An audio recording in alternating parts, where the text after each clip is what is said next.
여의도 맨션 구독자 여러분 안녕하십니까, 박정호입니다. 안녕하십니까, 조필입니다. 형님, 동서고금을 막론하고 역사를 보면 국경을 맞대고 있거나 근처에 있는 나라들끼리 친한 경우가 없어요. 없지. 예, 뭐 우리나라만 보더라도 단 한 건도 나도 본 적이 예, 없어. 뭐 우리 뭐 중국, 뭐 일본, 뭐 친할래야 친할 수가 없잖아요. 근데 이 북유럽에 있는 나라들끼리는 특별히 좀 분쟁이 있다거나 어떤 문제가 있다는 뉴스를 본 적이 없는 것 같아요. 뭐 노르웨이, 스웨덴, 핀란드, 뭐 그 밑에 덴마크라든지 뭐 조금 떨어져 있지만 아이슬란드 같은 나라들, 뭐 이런 나라들 협력이 좀 잘 돼요. 잘 돼. 그런데 협력이 잘 되는 이유가 누가 접고 들어갔기 때문이야. 그게 중요한 거야. 근데 이게 우리가 이제 핀란드 편을 지금 계속 하고 있잖아. 네. 그 이유가 있어. 얼마 전에 뉴스 봤어? 중국이 서해 무슨 뭐 이렇게 뭘 자꾸 만들잖아요. 자꾸 뭘 만들어. 서해 지금 뭐 인위적인 조형물을 자꾸 땅에 박아놓고. 맞아요. 근데 그 위치가 우리가 이게 여기다 중국이 우리 허락 없이 박으면 안 되는 지역인데라고 우리는 설정한 그 구간 안에다 박고 있어. 그렇죠. 물론 중국은 우리는 거기까지가 우리가 마음대로 하는 거라고 얘기했잖아라고 하면서 서로 주장하는 바가 달라. 예, 그렇죠. 자, 그러면 이제 이 문제가 이제 우리가 이 핀란드를 왜 얘기하고 있냐 하면 지금 그 일본, 중국, 저 위에는 러시아, 북한. 그렇죠. 우리가 친구가 없어. 그렇죠. 우린 친구가 없어. 네. 더 정확히 말하면 정만 있어. 정말 있어요. 예, 그게 뭐 바른 표현이에요. 정만 있어. 그런데 먼저 우리에게 뭐 동의하지 않는 분도 계시겠지만 손을 내민 건 일본이야. 아베 때부터. 네. 교수님 무슨 아베 그놈이 손을 내밀었습니까? 아닙니다. 이게 전 세계 우리와 일본을 바라보는 해외 정치 외교 학자들은 일본이 한국에 손을 먼저 내미네? 이렇게 평가들을 합니다. 물론 우리 입장에선 저놈들 진정한 사과도 안 하고 이제 와서 무슨 손을 내밀어. 사과도 안 했는데 이렇게 얘기한 분도 계시고 사과를 한 번 했지만 또 해야 되고 또 해야 되고. 독일 봐라. 독일 총리가 이스라엘 올 때마다 항상 무릎 꿇고 사과하고 진정 어린 사과하고 이렇게 얘기하신 분들 있고. 폴란드 갈 때도 그렇지. 그럼 일본도 적어도 그렇게 해야 될 거 아니냐. 하여튼 어떤 방식이든 간에 우리에게 미흡하다는 느낌을 확 주고 있지만 그 일본 입장에선 우리는 사과했으니 그러니 이제 한국과 뭐래도 좀 같이 해보자 라고 한 이유가 일본이 이거 도저히 안 되겠다.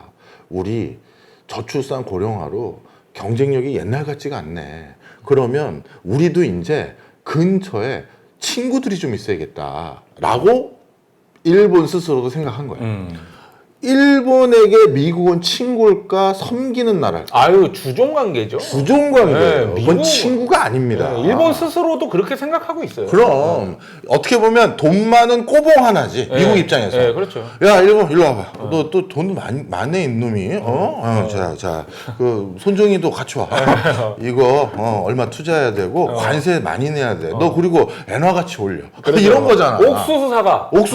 뭐 이런 것들. 자, 그래서 이런 것들을 이제 일본에게 요구하는 돈 많은 꼬봉 이런 관계지 미국과 일본은 친구라고 생각할 수가 없어요. 네, 그렇죠.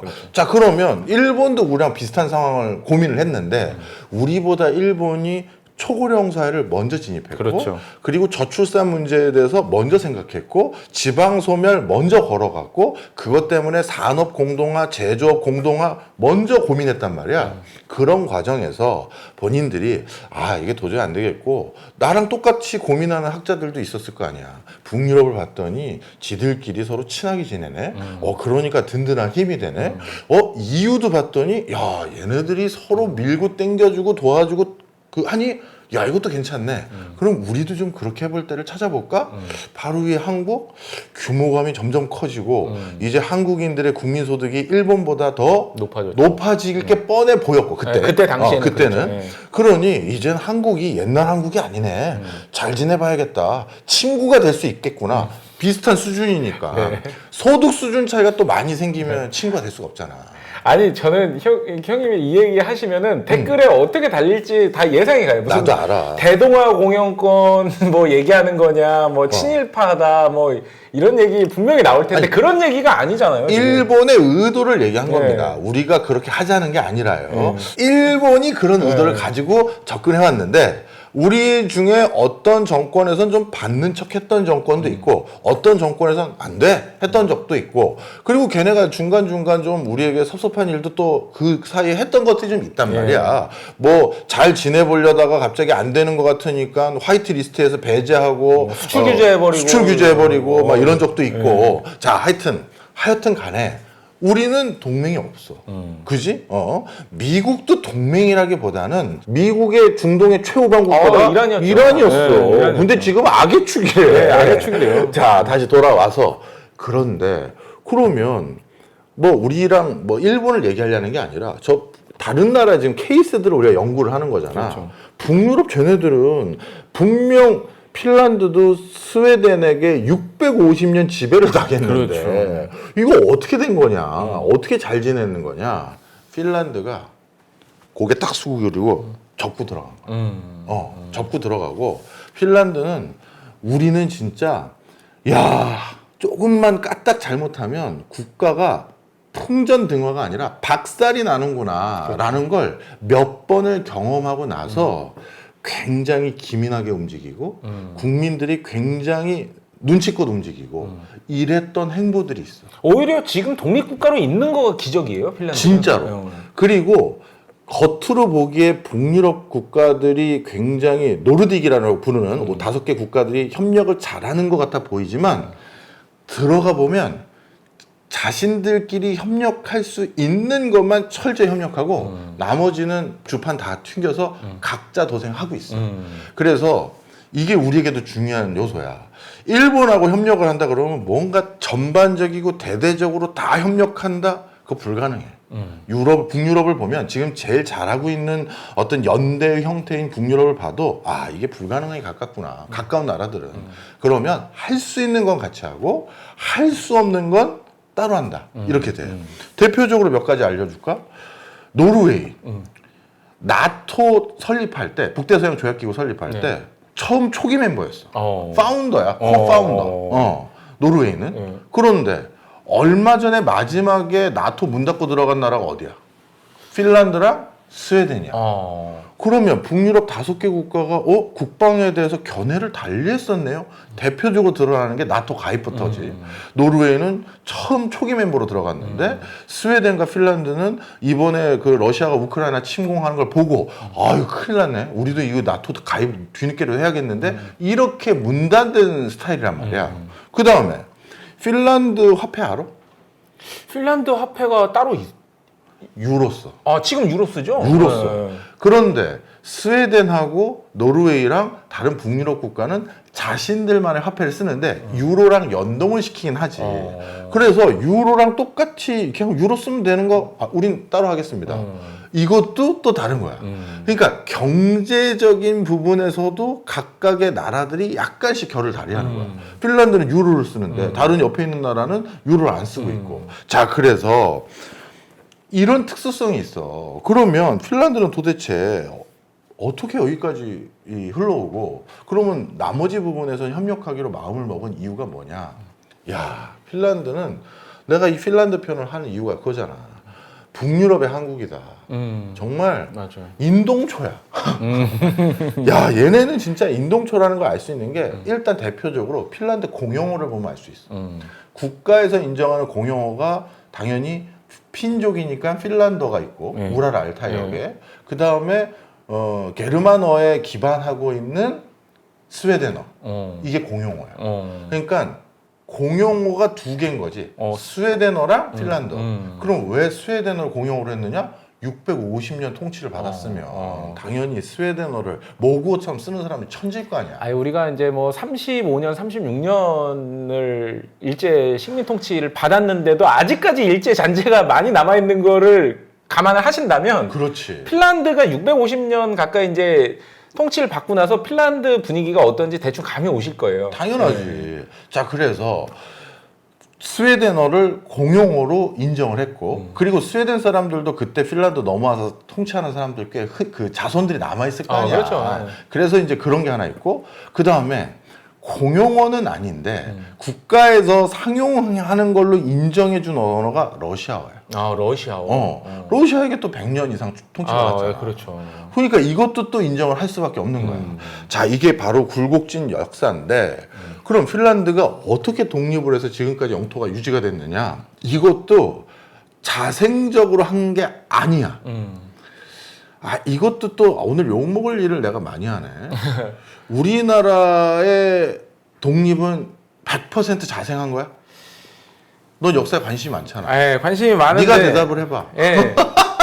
우리 일단 우리 또 독립운동가분들 또 일반 국민들의 노력을 폄훼할 수는 없어요. 예, 분명히 노력이 있었고 하지만 어떤 강대국들의 이해관계 그리고 또 2차 세계대전 종전하고 또 밀접한 관련이 있죠. 그렇지. 말 그대로 일본이 만약에 그때 진주만을 공습하지 않았으면 태평양 전쟁 시작 안 했으면 미국과 등지지 않았으면 네, 그렇죠. 그럼 대한민국의 지금의 운명은 거의 뭐 낙가무라 상이죠.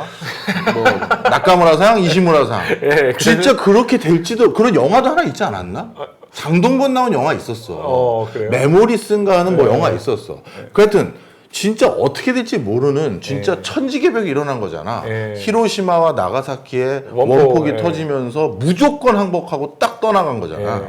우리가 그동안 이제 나름대로 독립운동하고 전투하고 했던 것들을 인정받아서 그럼 한국도 민족 자결주의로 독립해. 이렇게 한 것도 분명. 그게 있었기 때문에 이제. 당연하지. 그렇죠. 자, 그렇지만 우리가 다 우리 국토에서 일본을 내쫓은 거는 아닌 건 또 사실인데 핀란드도 똑같아.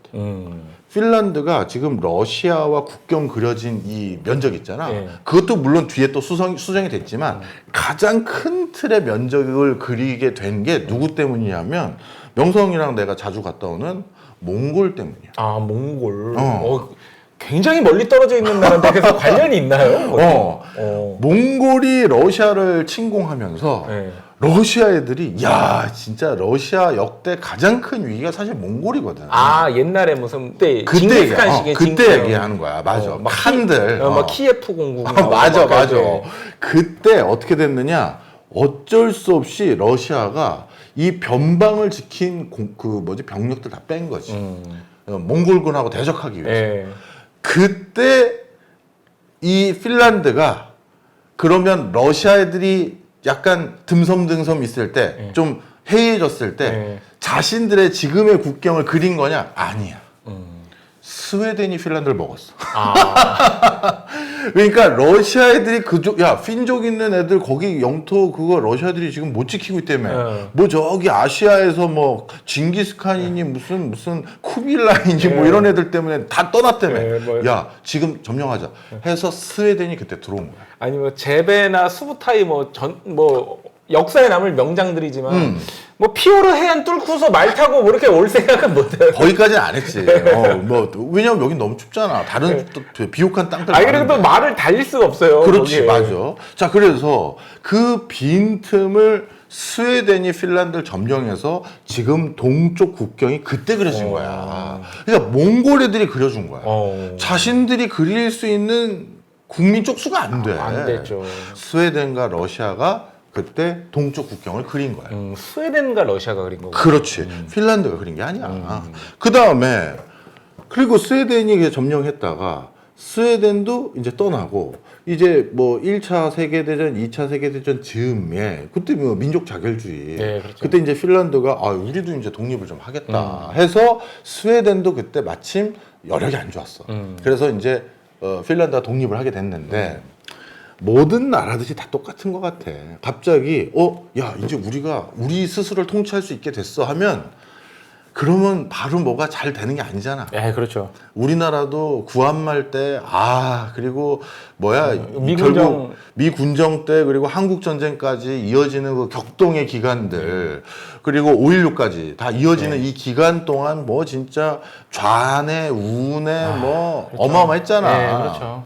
혼돈의 연속이었죠. 여기도 똑같아. 핀란드는 백군 적군이야. 아, 백군 적군. 왜 러시아 적백내전 그거? 맞아. 예. 레드. 예. 그 다음에 백, 화이트. 예. 이 두 가지인데 여긴 누가 이겼냐면 화이트가 이겼어. 예. 왜냐하면 화이트는 누가 지원했느냐? 바로 밑에 있는 독일이 지원을 했고 레드는 당연히 러시아가 지원했는데 그렇죠. 독일이 지원해주는 쪽에서 좀 지원을 많이 받은 게 있고 또 이쪽에서 쪽수가 더 많았어. 그래서 화이트가 점령을 하고 그때 그쯤에 우리는 군주제 없애고 공화국 하자. 그리고 우리는 약간 삼인주의나 공산주의 이쪽으로 가지 말고 우리는 좀 다른 결을 찾아보자. 민주주의 하자. 이렇게 이제 결정을 한 거야. 여기까지만 봐도 핀란드랑 한국은 굉장히 유사하네요. 역사적으로도. 엄청나지. 자, 그런데 이 다음에 또 중요해. 이렇게 우리 어떻게 보면 우리나라 같은 경우 그때 좌뇌 우뇌 그리고 민주주의 한다고 막 군소 정당들 난립했을 때 두 군인이 두 명인지 몇 명인지 얘기하기도 어렵다. 하여튼 이거 안 되겠어. 임자랑 내가 이 나라를 세워야겠어 하면서 5.16 한 거 아니야. 그렇게 해서 그냥 우리는 일단 군홧발로 누른 거잖아. 누르고 그냥 그 다음에 교통정리가 민주주의인 나중에 경제발전부터 이렇게 그냥 정리가 돼버린 거란 말이야. 그런데 여긴 어떻게 됐느냐? 딱 보니까 쟤네들 오합지졸이야. 그런데 러시아 입장에선 이제 우리 볼셰비키 혁명 다 끝났고 우린 체제가 전개됐어. 야, 핀란드 옛날처럼 우리가 먹자. 한 거야. 그래서 시작된 게 겨울전쟁이야. 그렇죠. 그래서 그 겨울전쟁이 39년도부터 40년까지 겨울전쟁이 일어났는데 그 겨울전쟁 초반에 핀란드가 확실히 승기를 잡았어.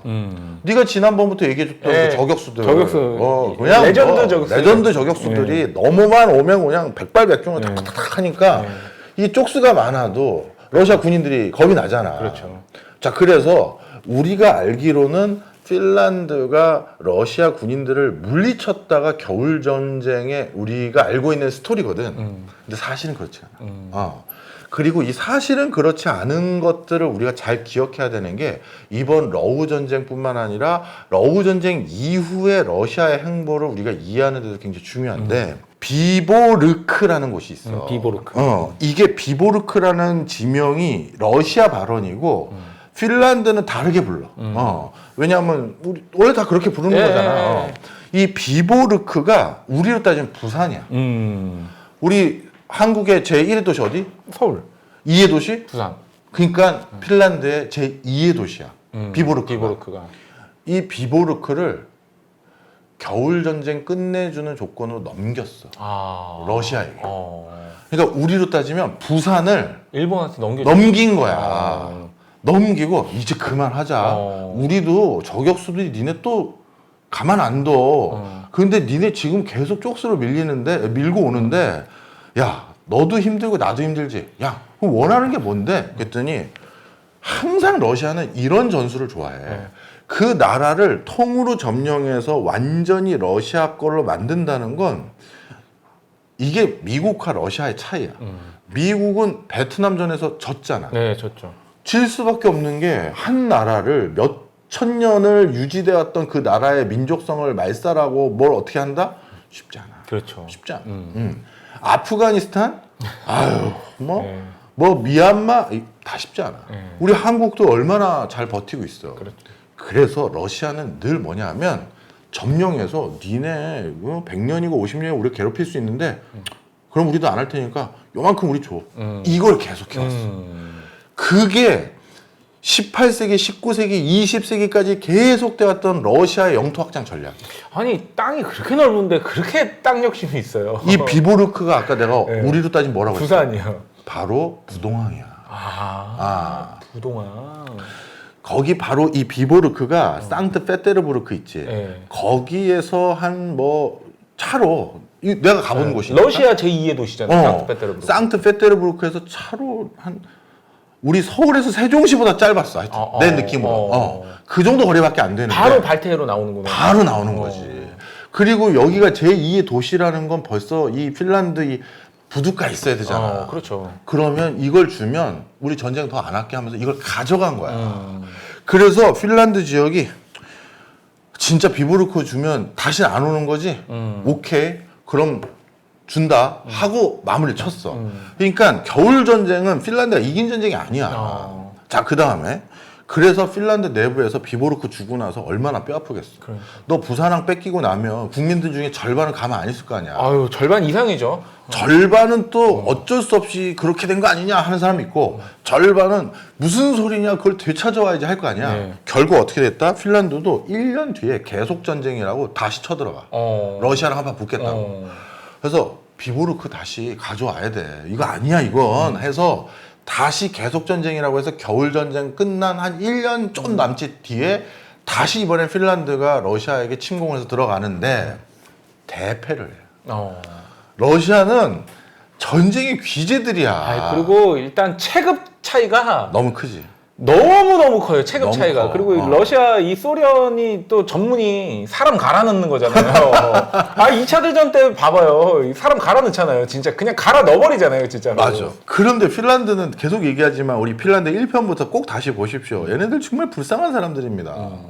초급 목표로 연명하는 사람들 네, 아니야. 그렇죠. 그런데 한번 이 제2의 그 자기네들 항만 도시 한번 다시 뺏어 오겠다고 했다가 전쟁 배상금 엄청나게 무니까 이제 개기지 말자. 이제 우리 개기지 말자. 아, 정말 너무 힘들다. 간신히 뭐 스웨덴 쫓아냈고, 그리고 러시아 살짝 뭐 약간 든섬든섬 했을 때, 우리가 좀 약간 고개 들면서, 우리 막 서로, 야, 좌니, 우니, 뭐니, 이거 얘기했다가, 결국 우리들끼리 2년 가지고 싸우다가, 그렇죠. 개피봤다.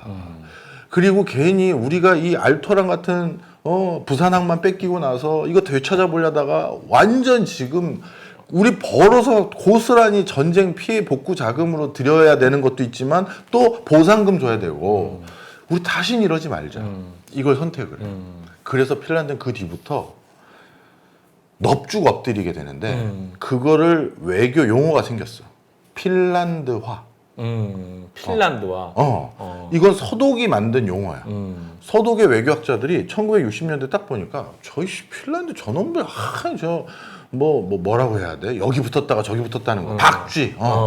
아유, 저기 그러면 그럼 우리도 핀란드화 하자는 겁니까? 이런 소리가 나오니까 핀란드화라는 외교 용어가 생긴 거야. 이게 무슨 용어냐면 강대국에 붙어서 그냥 그때 처신하는 국가의 모습, 이런 약간 용어야. 핀란드가 그때부터는 어떻게 했느냐? 소련에 넙죽 엎드려. 그래서 소련이 뭐 하자고 하면 그렇게 하고, 소련에서 필요한 거 사다가 갖다 바치고, 만들어서 사다가 갖다 바치고, 이걸 한 거야. 그걸 언제까지 했느냐?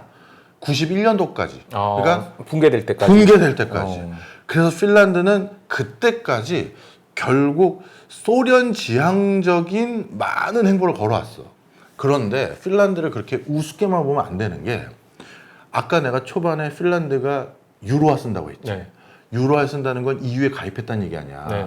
다른 EU에 가입할지 말지 고민했던 동유럽 국가들 잘 생각해봐. 네. 지금의 우크라이나, 체코, 폴란드, 뭐 헝가리, 터키, 그들 국가들, 이게 우리가 그래도 소련과 가까이 지냈던 국가인데 이거 뭐 EU에 지금 가입해야 되는 거 어떻게 해야 되는 거야? 정치 지도자들이 약간 애매모호하면서 그럴 때 늘 하는 얘기 있잖아. 단계적으로 천천히 합시다. 괜히 큰 결정 내렸다가 우리 된소리 맞아요 하는데, 그렇죠. 핀란드는 내부에서 준비가 되어 있었던 거지. 지금이다. 나중에 소련이 체제 정비하고 나면 다시 기회 없어. 지금 우크라이나 기회가 없는 거잖아. 그렇죠. 그래서 저희 EU 가입하겠습니다. 유로화 쓰겠습니다. 이런 식으로 바로 들어간 거야. 생존 전략이네요. 그렇지. 그러니까 핀란드화가 처음에는 굉장히 모멸감스러운 단어로 와닿을 수 있지만, 내가 보는 핀란드인들은 일단 지금은 힘이 없으니 수그리자 라고 해놓고 기회 봤다가 치고 나간 거야. 이게 핀란드의 무서움이야.